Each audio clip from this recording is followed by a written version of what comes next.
Carmela, today we're going to learn about a wine that used to be called White Harold. Really? But was later changed to the much more expressive and mouth-watering name of Kerner. Whoa. Yeah. Big changes. Doesn't that scream drink me? Yeah. Yes. Well, today we're going to learn more about what this wine is and if you should invest any time trying to find it. Okay.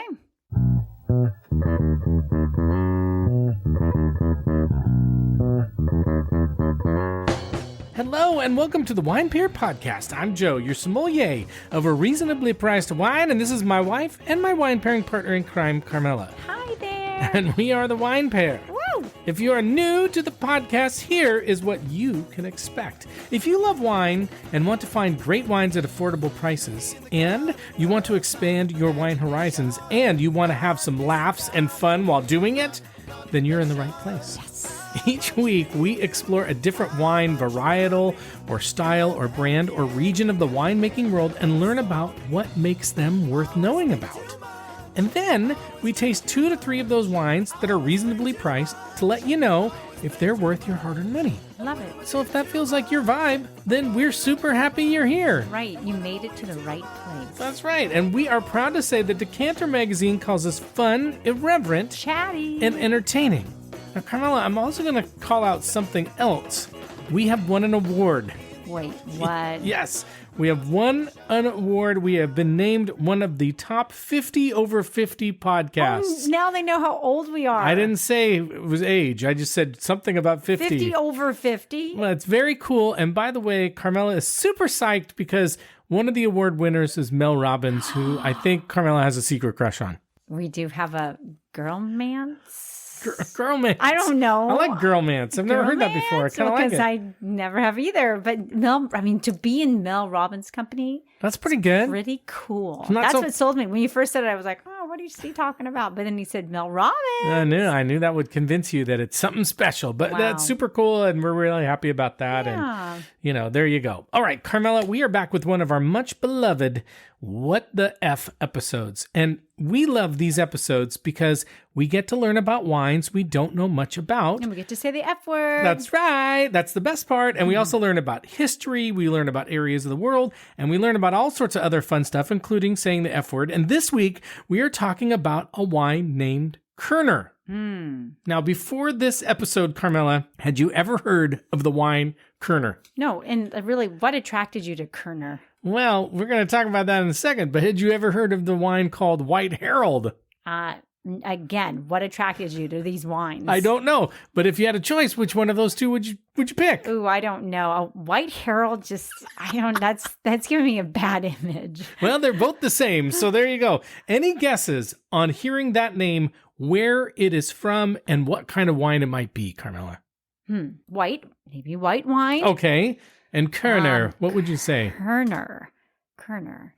Where would it be from? As good as yours? What part of the world would you? Kerner? Uh-huh. Kerner. The United States. Okay, fair enough. Well, this is interesting because while I have heard of Kerner, I would have made the assumption that it's from Germany, right? Oh, like I would have said, it's probably a German sure, wine. but then, Harold, yeah, maybe that too. Yeah, and it's Harold. I didn't tell you how it was spelled. It's Herold. It's probably Harold or something. Well, right, you weren't using your right. great German accent. You're right. If you had done that. You're right. It's on me. Right. Now, let's learn some things about Kerner. As you would have guessed, the Kerner grape originated in Germany. Okay, you win. And it was created in 1929 by August Harold at a plant breeding station. I'm not making this up. A plant. Yes, in Laufen in the Württemberg region of Germany.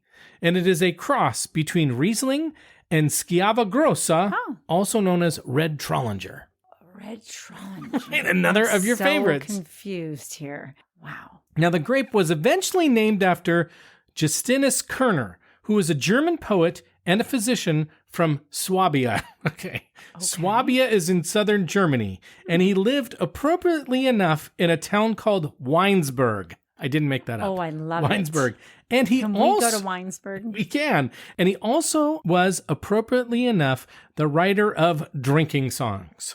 So this is what? He wrote songs about drinking. Yes. Okay. That's why at first the wine was called White Harold, because the dude August Harold made it. But then they were like, hey, let's rename the grape Kerner because it's, I guess, a little more fun naming after a guy who was a German poet who wrote drinking songs. Like drinking songs like drink, MF, drink, that's one. I don't think they did that in the early 1900s. Drink, I know. Okay. I think it's more like... Okay. I was going to say, I'm just trying to imagine the song, like the drinking song. It wasn't like making somebody drink more. No, they were to celebrate. There was songs you would drink while you're drinking. Frat Boy song. No, but it would be songs you would drink while you're drinking. Okay. Now, another fun fact, the grape variety was granted plant variety protection in 1969, and we'll talk about that a bit later because I didn't know what that. Yeah, I didn't. Why did you say that? And anyway, she didn't say I was born then. She said my parents were born then. You were already born. So no. Okay. Anyway, we're going to talk a little bit more about what plant variety protection means. You just said 50 over 50. So, okay. It's getting worse. Okay. The surprising part about Kerner, Carmela, is that it has become very successful in the Alto Adige region of northern Italy. Ah, nice. It was introduced to South Tyrol, which is the German name for the region of Alto Adige, in the early 1970s, and it received DOC status, which is one of the higher regulation statuses of Italian wine, in 1993. Now, beyond Germany and Alto Adige and Italy, Kerner is also made in the following regions: Switzerland, Japan, specifically on the island of Hokkaido, which is kind of a northern island where they have a lot of farms and dairy and all that kind of stuff. South Africa and the United States. So you weren't that far off. Wow. They grew it in Michigan. They do some in California. And in Germany, it reached peak popularity in 1992. And the cultivation of it has since declined. And we'll talk about that later, too. A lot of cliffhangers here. A lot of mysteries that we're dealing with. It's declined. Are you trying to bring it back? Single-handedly, we are trying to bring it back. 50 over 50, we're bringing this wine back. We've Let's got to have some influence here, right? 50 Big over influence. 50. That's right. So I feel like this wine is a bit of an enigma, something where it's kind of mysterious. We don't really understand it. Like, why would a German wine be best known for growing in Italy? And why is it declining in popularity in Germany? And what the hell does plant variety protection mean? So many things to learn today, Carmela. Keeping you up? Kind of. And we even got a new bed, and it's keeping me up. Oh, no. So we're going to uncover these mysteries and maybe more in a few minutes, and we're going to taste and review 2 Kerner wines, both from Italy, to let you know if they're worth checking out. But first... you got to do our shameless plug. Well, that's right. So thank you for listening to us and supporting our show. And if you haven't had the chance to do so yet, now would be the perfect time to follow or subscribe to our podcast. A huge thank you to all of you who have done that. And another great way to support us is to leave a nice 5-star rating review. We would really appreciate it if you did that, if you haven't done that already. And you can also follow us and see pictures of the wines we're tasting and trying today, and weird AI pictures and videos on Instagram at the Wine Pair Podcast. You can also follow us on Blue Sky. You can contact us on our website, thewinepairpodcast.com. You can sign up for our email newsletter there, which comes out very soon, the beginning of each month. And by the way, if you miss it, because you're listening to this after it came out and you didn't sign up for the newsletter, just email me at joe@thewinepairpodcast.com and I'll send it to you. Nice. And we also have a section called Shop Wine, where you can shop for some of our high-rated wines from our episodes. And we want to make content you care about, so send us a note and send us some feedback. Let us know if there's wines you want us to try or winemaking areas of the world you're curious about, and we'll take care of it. And a shout out to Bud, who is really trying to help us find wines from Virginia that we can do on the show. So thank you, Bud, for he keeps trying to help us find those wines. And we also want to thank all of you who send nice notes to us and thoughts and like and repost our Blue Sky and Instagram and all that, and we really appreciate that. Well, and they probably are responsible for the 50 over 50 award. You know what? They might be. And I think so. And they may be making me feel older. What? I don't know what that means. Okay. And as we do every week, we'll tell you someone we think you should recommend the Wine Pair podcast to, because that's the best way for us to grow listeners. And this week, we want you to recommend us to anyone who is unaware of the connections between Northern Italy, Austria, and Germany, because they may want to know about this, or anyone who is a Riesling fan. Good idea. They may be really interested in this wine, which is a cousin of Riesling. Wow. Yeah. No, I think that's a good idea. Yeah. So do it. I'm excited for it. Okay. Well, Carmela, let's find out a bit more about what the Kerner is all about, and most importantly, why it is most well known in Italy. Yeah. Aren't you curious about that? With that name, who would ever guess? That's the thing. And wait till you see the bottles and hear one of the names of these wines. You're going to go, this is from Italy? Yeah. It's very crazy. So now, for a bit of history, it's important to note this fact. The Alto Adige area in northern Italy was originally part of Austria-Hungary until 1915. Wow. And it was annexed to Italy in the Secret Treaty of London. It was really a secret treaty because they were given this region because in doing so, they agreed to declare war against what were called the Central Powers during World War I, which Severance reminded us was called the Great War at the time because the World War II hadn't happened. And up until that time, Italy had tried to stay neutral in the war. So to try to convince them, they said, we'll give you some land. Oh, my. And it was Alto Adige. Can you imagine that was like a thing? A thing to like, okay, fine, just take this land. Yeah, and all these people that are living there, they're like, what? You're going to make us Italian? Right. We weren't Italian before. And that is definitely an identity crisis right there. For sure. But that's the first mystery solved, Carmela. Okay. Like it. Now, Alto Adige is also known as Südtirol in Italian. So sometimes you'll see that, which means South Tyrol. North Tyrol, Tyrol, is still part of Austria today. So there's several sections of Tyrol. North Tyrol still in Austria, and that's where the city of Innsbruck is located. Oh, I know Innsbruck. You've been to Innsbruck, yeah. So the ties between Austria and Germany and Italy are still pretty tight in this area. And in fact, Alto Adige is still an autonomous area of Italy, so it's sort of semi-self-governing, and 30% of the people there still speak German. Wow. Isn't that interesting? Like things you don't think about, that there's an area of Italy where they're speaking German. But are they Italian or German? No, they're Italian. They're Italian. They are Italian citizens. They're part of the, but they still speak German. Could be a combination and Austrian, easily. right? Yeah. More likely Austrian too, because it was part of the Austria-Hungary, region. Right, just whatever you want to claim yourself to be. That's right. What do you want to be? Yeah, you do. You got choices. You got choices. You're always in choice. Right.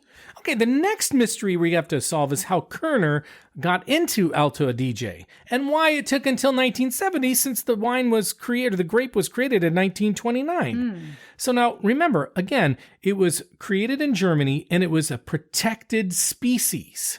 So it was not allowed to be grown outside of Germany until 1969 when it was granted this plant variety protection.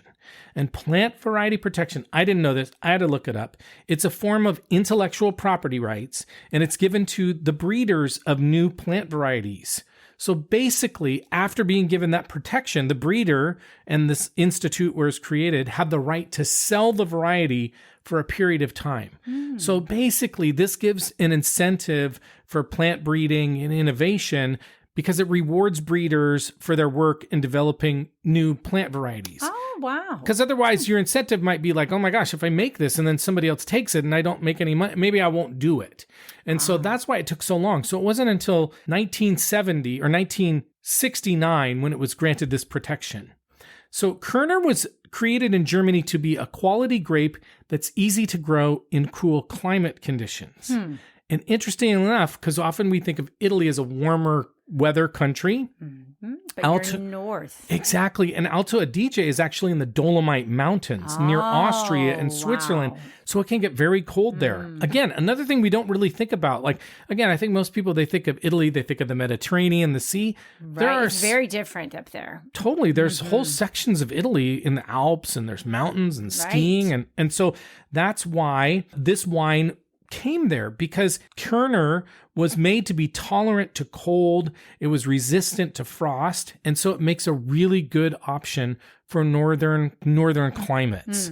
So Kerner is considered a robust and hardy grape, kind of like you, Carmela, robust and hardy. Oh, look at me. And it buds late, kind of like you, Carmela. Wait, 50 over 50. It took 50 years. I'm a late bloomer, that means? Yes. Late butter? A butter. You're late butter. Okay. And it generally... I know how to take this. I take it with a grain of salt. Take it or leave it. Take it or leave it. But anyway, this helps it avoid, like if there's a spring frost, the grape will still be okay. So that's why it's important to have grapes like this in that kind of area. They're hardy.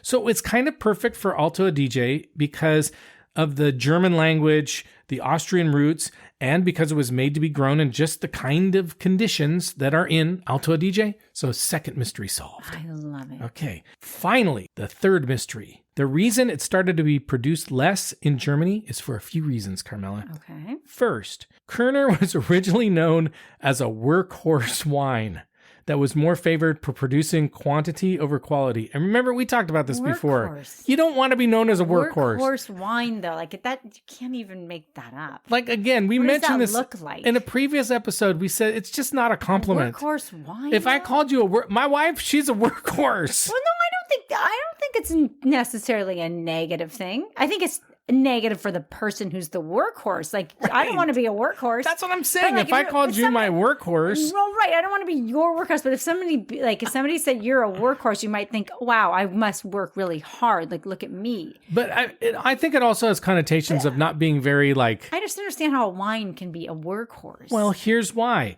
Because it grew very prolifically. It was made to grow very prolifically in high quantities. It's a weird way to describe it, though. Well, I'm just telling you what. I know. I know you didn't make that up. I didn't make it up. That's what the people on the interwebs told me. What a workhorse of a wine. That's right. So because of this, it was often found in lower quality blends in Germany. And so it didn't have an awesome reputation. And so starting in the early 1990s, Germans started focusing on other wines. But the good news is the Italians picked it up, and they're supposed to be making some pretty outstanding wines with Kerner. Way to go. Yeah, way to go, Italy. So over time, winemakers in Alto Adige, they discovered Kerner's potential to produce wonderful, dry, aromatic wines. And remember, this is something we also talked about in January, episode 155, on aromatic white wines. And if you remember that episode, Carmela, we talked about terpenes. I remember. Sort of. Terpenes. Don't put me on the spot. They're the aromatic. All you do is put me on the spot all day long. Honey, all I do I'm is. a workhorse. I just ask you to be a workhorse in this podcast. Put me on the spot. Okay. For 1 hour. Can I remind our listeners about terpenes? Yes, please. Terpenes are aromatic compounds that are found in plants, and aromatic white wines are made from grapes that have high concentration of terpenes. So again, remember, I said this in the episode. If you want to wow your friends, talk about terpenes. Check out the terpenes on this wine. Woo! I was going to say a dirty word, but I didn't want to say it. Oh. Check out the terpenes on this. I'm going to bleep that. I'm going to bleep that. Don't worry. I'm going to bleep that. Okay.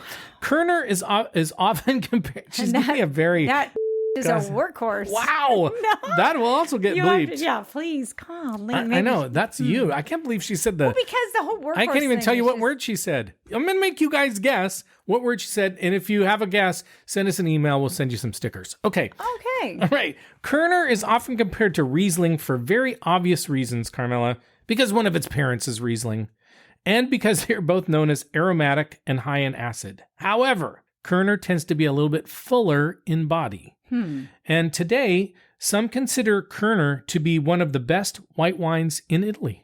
Ooh, and it's won. And we've never had it. And it's won many awards and won a lot of accolades. They've won awards too. Huh? They got their 50 over 50 as well. Nice. And so even today, Kerner is still not a huge elephant of the wine, even in the Alto Adige. I didn't mean to say an Italian accent, but I stumbled over my words, so that's what you're going to get.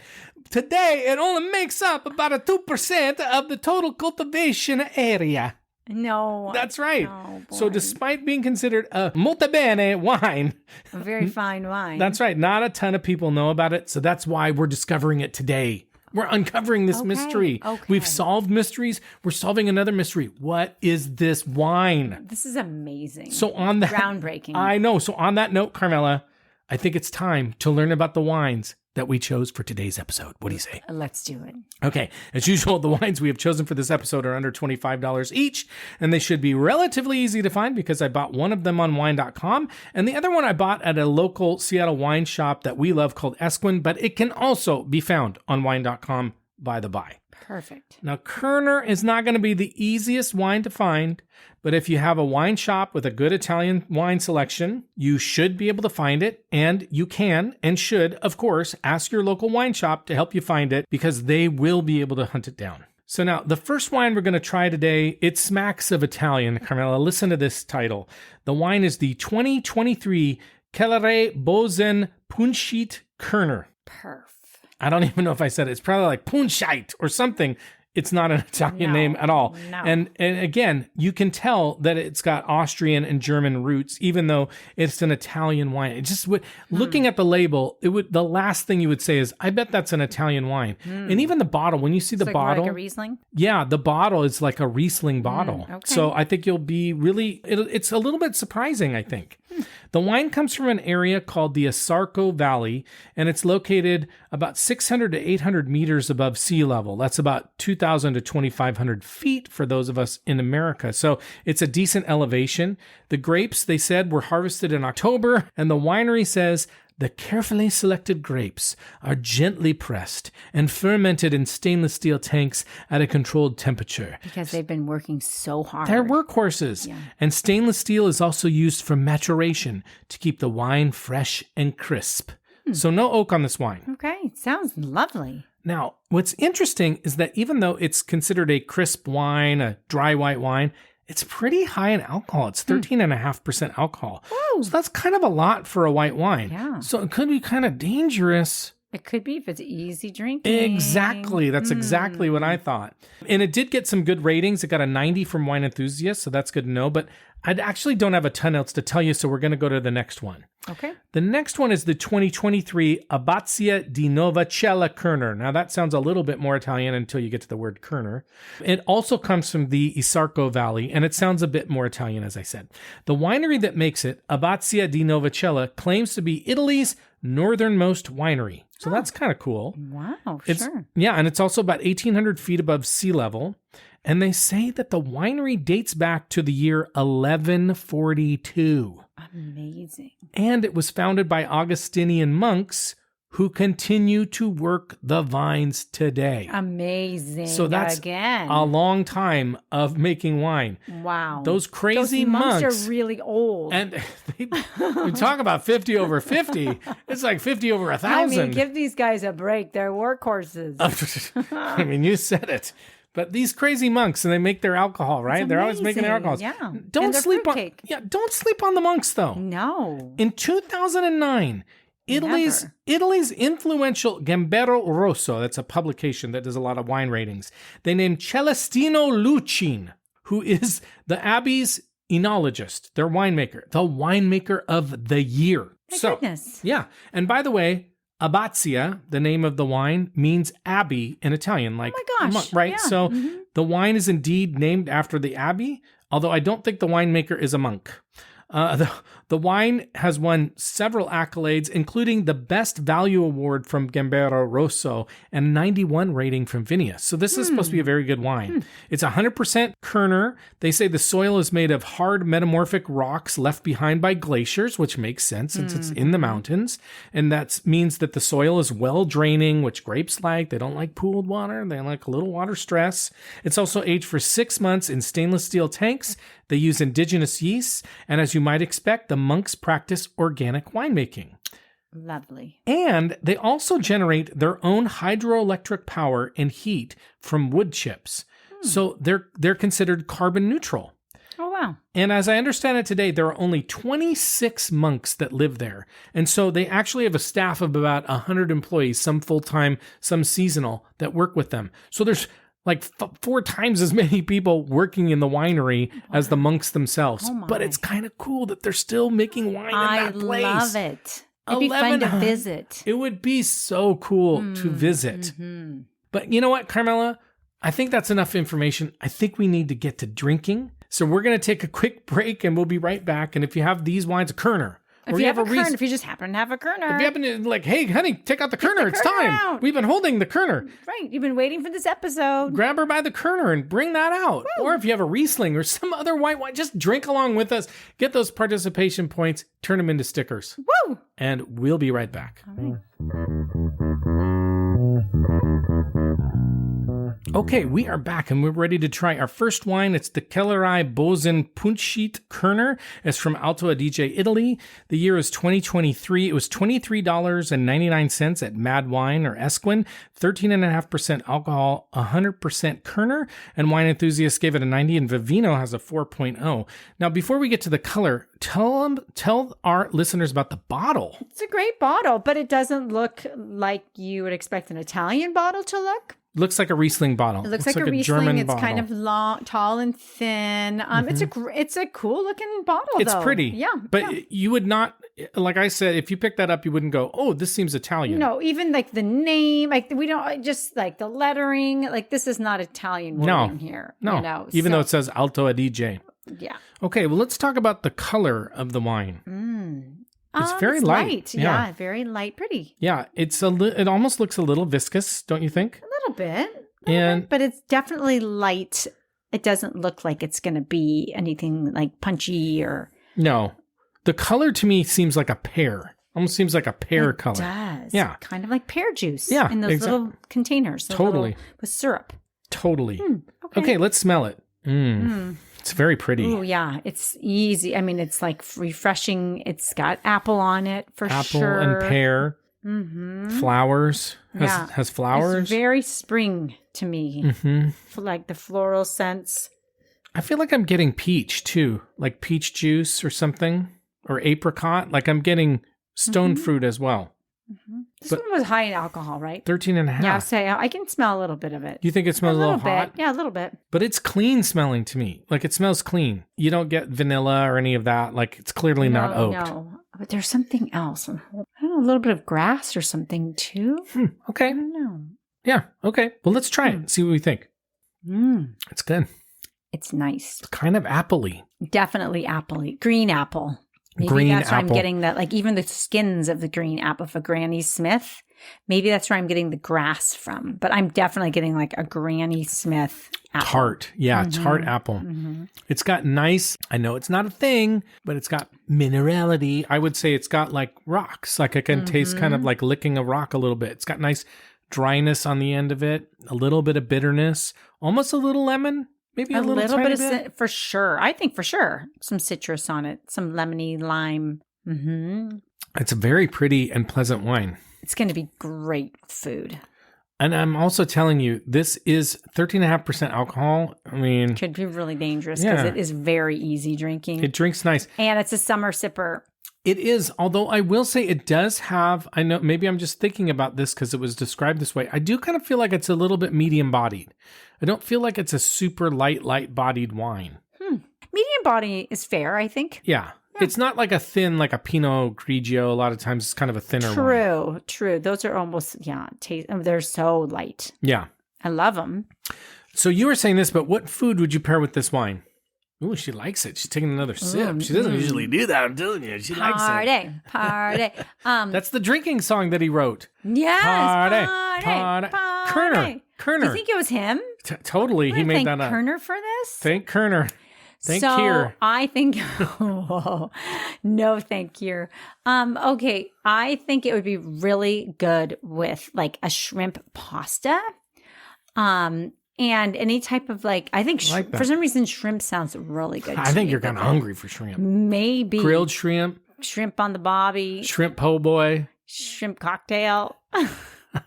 All the shrimps. Shrimp this, shrimp that. No, I think it would be, not just shrimp, but I think you could do also like a flaky fish. You could do a baked, oh gosh, I'm just thinking even like baked clams or I was thinking totally thinking shellfish, like clams. I'm thinking of my aunt's baked clams. Oh my though, God, too. totally. It would be so good with the little breadcrumbs on top. This would be an awesome Feast of the Seven Fishes wine.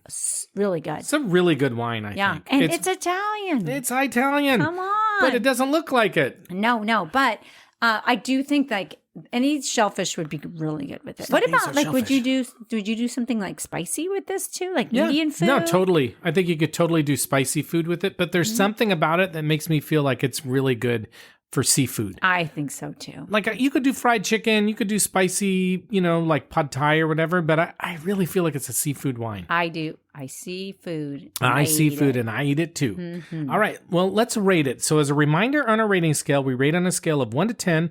We don't give half points. 7 and above means we would buy it. 4 and below means we ain't going to buy it. We're going to pour it down the sink. And the 5 or 6 means it's okay. We'll finish it. We'll drink it, but we're not going to buy it. So what rating would you give this wine? I'm going to give it an 8. Mm-hmm. I just don't see any reason why not. Like, I could give it a 7, like, I'm going to buy it. Blah, blah. But I mean, this is so drinkable. And I think it's a total crowd pleaser. Yeah, I could see us having this for Christmas Eve. And that's a big night for us. That's a big night. And I'm going to totally agree with you. I'm so with you on an 8. And I feel like it's warming up just a little bit. So we took it out of the fridge. It's super cold. And as it warms up, it's kind of getting a little bit more complexity. Mm-hmm. I'm tasting a little bit of apricot on it. I'm tasting more apple on it. Almost orange too. Like try it again a little bit. Are you? Yeah, no, I'm kind of getting, because you were smelling some citrus and I was thinking lemon, lime. Is a little bit of like orange or mandarin or something like that. It's a really nice wine. I mean, 8, it might be low. It's an excellent wine. Yeah. You know what? We were smelling soaps today. You think you're smelling some soap? No, I mean, I maybe, but it's just like we were smelling like orange and mandarin and those they're so strong in the soaps. Mm-hmm. They're our favorite, Bath and Body Works. Mm-hmm. But I'm feeling like that is coming through in this wine. Okay. I'm going to start drinking soap. Don't do that. Okay, I Clean your mouth out with soap after you said the word. I didn't even tell you what she said. You have to ask. What's my problem? I don't know. Kerner brought Kerner is bringing weird stuff out in you. Wow. Okay, we're going to take a break and we're going to try our last wine. Okay. Okay, we are back. And, you guys don't usually know, but we do take a little break. We clean out our glasses. We open a new bottle. But this time we did our little thank you on the 50 over 50 podcast awards. It really just happened to happen right when we were doing our recording. So who knew? Who knew? Anyway, more information than you really want to know. Let's talk about the next wine. It's the Abbazia di Novacella Kerner. It's from Alto Adige, Italy. It's a 2023. It's $24.99 at wine.com. Again, 13.5% alcohol. So these are kind of high alcohol white wines, especially for how light they look. Right. 100% Kerner. Vinius gave it a 91. Suckass James Suckling gave it a 90. Wow. Can you believe he gave it a 90? No, that's amazing. Unbelievable. Yeah. I know. And Vivino has a 4-point rating as well. But Carmela, same beautiful bottle. Mm-hmm. Kind of pretty. Mm-hmm. Elegant. Again, doesn't scream Italian. No. And the color of the wine, very similar to the last one. Yeah, for sure. That kind of pear color. Maybe it's slightly darker, but not really. Yeah, it might be. I think maybe it's a little darker, actually. Not, the other one was really fair, like a pear, like you said. Blonde. Yeah. Okay. Well, let's smell it. There's more on this. Yeah. More aromatic. It's more aromatic, and I'm getting the stone fruit. I agree. I'm getting a lot more like peach and apricot on this one. Also like kiwi. Are you getting a little kiwi? Oh, that's kind of interesting. I like that. Yeah, I like kiwi. I smelled the kiwi soap today. Now it's on my mind. I think that's good. But I kind of feel like there's a little kiwi, a little bit of, because kiwi is, I think you're right, sweet, but it also has a little bit of tartness. Yeah. But I'm not really a kiwi fan, but I've started to eat a little bit more. I know you love it, but it always freaked me out a little. It looked like a green banana. Right. No, it's got a nice bouquet though, wouldn't you say? Totally nice. You mean the kiwi or this wine? The wine. Oh, yeah. Super nice. It is a little bit fruity and flowery. It's maybe it's not soapy in a bad way, but it's very like fresh smelling. Okay, let's try it and see what we think. Okay. Ooh. It's spicy almost. A little bit. Like kind of peppery spicy, right? Like not what I expected. Ooh, no. Kind of on the back end of it, it's got a little, even a little bit more pepper on the back end. Yes. No, I kind of like it that way though. Yeah, it's like black pepper. It's really interesting. And I'm getting orange. I'm getting peach, but I'm also getting orange. Oh, there's something else I'm tasting. I cannot put my finger on it, but there is something else I'm tasting that's kind of like almost like a bell pepper. Okay. Like a red bell, like a sweet pepper. Yeah. Not one of those green, like a green bell pepper can be. Red bell pepper. I'm trying to think. Yeah, they are. Even, this is going to sound weird. A little bit, and you made me think about it when you said the red pepper, a little bit of carrot. Okay. Okay. I like it. You know what I mean? Like, because carrot is still, it's not, well, there's something about it there's a little bit of sweetness on a carrot. And maybe I'm going way in a weird direction now. This is a really, really interesting, like complex wine. I'm getting orange rind. I am getting orange rind on it. Okay. Yeah. It's really an interesting, fun, it's kind of an exciting wine. Like, this is not what I would have expected. No, it's different than the other wine too. And it's really rich for a white wine. A lot going on. This is more medium bodied for sure. Oh, yeah. Like this has a lot of complexities that the other one was just so like, I guess it was kind of predictable. This one is a little more adventurous. This is a cool wine. Yeah. Pretty adventurous for a white wine. Yeah. It's got so much going on. I'm getting orange rind. A lot of orange rind on it. It's not just the zest of an orange. No, but it's got that bitter kind of orangey kind of taste to it. Mm-hmm. Like the orange skin, like you bit the orange skin a little bit. Mm-hmm. Or you didn't take all of it off. Mm-hmm. What would you eat with this wine? Well, this one, you could do something bigger than just like. I agree. You could do, you could definitely do chicken with it. Pork. 100%. Even would be like a pork tenderloin would be nice. And potatoes, like I could see like a scallop potato dish would be really teriyaki good. Chicken would be really good. But I agree, like a pork, a lot of different ways to do pork. Barbecued pork would actually be really good. I think you could do barbecue. For sure. I think you could too, yeah. And this could be good with charred grilled veggies too for like a side. Good outdoor cookout wine, grilled veggies. Did you say grilled veggies? Yeah, grilled veggies with a little You said it, but I'm going to say it like I came up with it. Right. Good idea, grilled veggies. Yeah. I agree. Mm-hmm. And then grilled veggies. It would be really nice with it, with a little char. Yep. Okay. How about pizza? Grilled veggies. Like a white pizza. Yeah. With grilled veggies. I think actually, I could do a pepperoni pizza with this. It's got so much richness to it. It really does. It's kind of unassuming. It is, but it seems very versatile. Okay, so what rating are you going to give this wine? Ooh, this is tough. Well, I'm definitely giving it an 8. Oh my gosh. I'm going to give it an 8. Oh, it's really? different than the other wine. I'm tempted to I'm giving it a 9, but I'm tempted to give it a 10. It is freaking awesome. It has sparked a lot of excitement for us, hasn't it? It's such a unique and different wine. Maybe that's kind of part of why I'm so excited about it. But for me, I'm minimum a 9. I feel like I want to give it a 10. Well, it's so different. I do think that I'm enjoying this one more than the other one. The other one was, like I said, it's predictable. It was good. Like, it was consistent. Like, okay, well, this would be a good wine. But this one is, again, it is kind of adventurous. So this is what can be hard about the way that we rate too, because you do like this one better, but you're rating them both an 8. Yeah, that's where I'm a little bit like, it's a solid wine. It's this one. They're both like solid, good wines, but this one is. Again, it's kind of sparking a little more adventure. Oh, man. So now I am kind of like, should I be giving it a 9? You know what? Do what you want to do. The other one was an 8. This is an 8, but I'm not. It's almost like I'm not comparing them to each other. Yeah, they're like different experience. They seem very different. They are. You know what? They are totally different. I agree with that. Yeah. Like that first wine, great wine, seafood wine, summer sipper. This is a different wine. No, so that's why I'm like, it's not like a comparison score. You know what this wine would be good with too? Like Thanksgiving, like holidays. It's a really good holiday wine too. Okay, well, let's keep it where they are. Okay. I give it a 9, you give it an 8.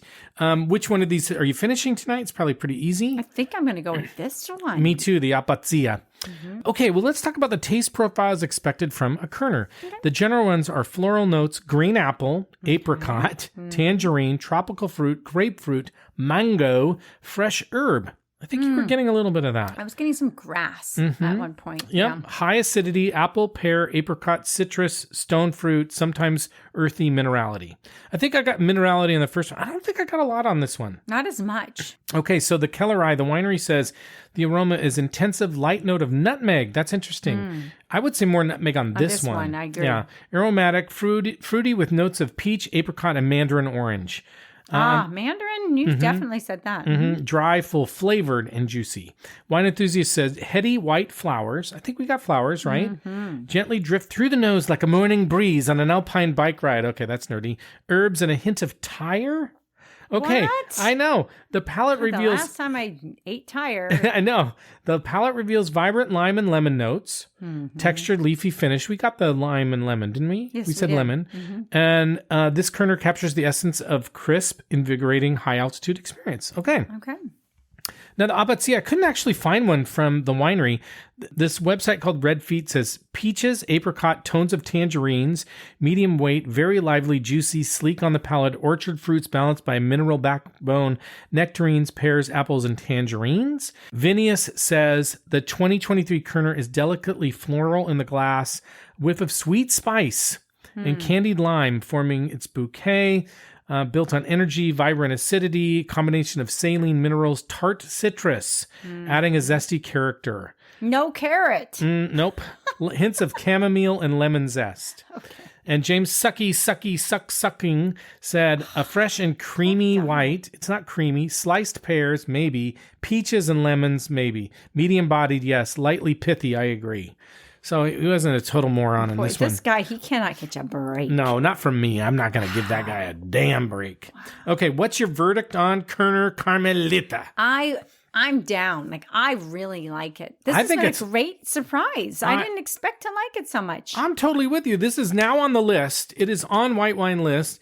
It's an Italian wine that doesn't, but it's like we never would have said, oh, I'll have a Kerner. If I saw this at a restaurant, I would absolutely order it. No, but not, yes, you would now. But before, you would have absolutely I not would have ordered looked it. right over it. I would Right. have been like, I don't even know what this is. It sounds No, scary. This is, like, It sounds if scary. I ever see this, do you think we'll see it? Well, that's the thing. I think it's not very common. I think maybe at an Italian restaurant, especially like one that specializes in northern Italian food. But it's not. Again, I found it at a local wine shop, found it on wine.com, but I don't think I've ever seen it before. So, ladies and gentlemen, family and friends, We're bringing you the Kerner. bring you the Kerner. Be on the lookout for it. Don't sleep on the Kerner. Don't sleep on the monks. 50 over 50. What else? Terpenes. Get with the program. Wow. Workhorse. Kerner and White Herald. Kerner is really, but neither Kerner's name, catchier than White Hair. but neither does it justice. No. At least like white. I mean, it's weird to be like, yeah, I'm drinking a Kerner. Yeah. What are you drinking tonight, Kerner? Like, Wow. You might lose it. You might lose a date opportunity there. are you feeling bad? Are you Yeah. sick? Woo. You're having a Kerner. A Kerner. Feel good about Kerner. Feel good about it. Right. All right, Carmela, it's time for us to go. But before we do, we want to thank you very much for listening to us. And now's a great time to follow or subscribe to the podcast. Leave us a nice rating and review. We really appreciate all of you awesome listeners who help us out and are with us every week. We love you. We'd love to hear from you. We love hearing from you. So tell us about a wine you want us to taste and review. You can leave a message for us on our website. You can join our email newsletter there. And you can email us always at Joe at the winepairpodcast.com. You can DM us on Instagram. You can send Carmela, you can drive by and honk. What? And she will answer the door. Hello, what are you doing? Well, I if don't you know. have wine, I mean, because that's how what happens is the guy comes in, bang, bang, bang, and hello, and then I have to go to the door because I need to sign for it. Because I'm not there. Then I got to show my ID. No, I know. That's right. I Oh, never yeah. have any 50 shit. over 50, honey. Right. No Never, ID. Never. Okay, with that, we're going to sign off. So thanks again. We'll see you next time. And as we like to say, life is short. So stop drinking shitty wine. Bye-bye. Ciao, ciao. Ciao, ciao. Ciao. Arrivederci. And the happy ending.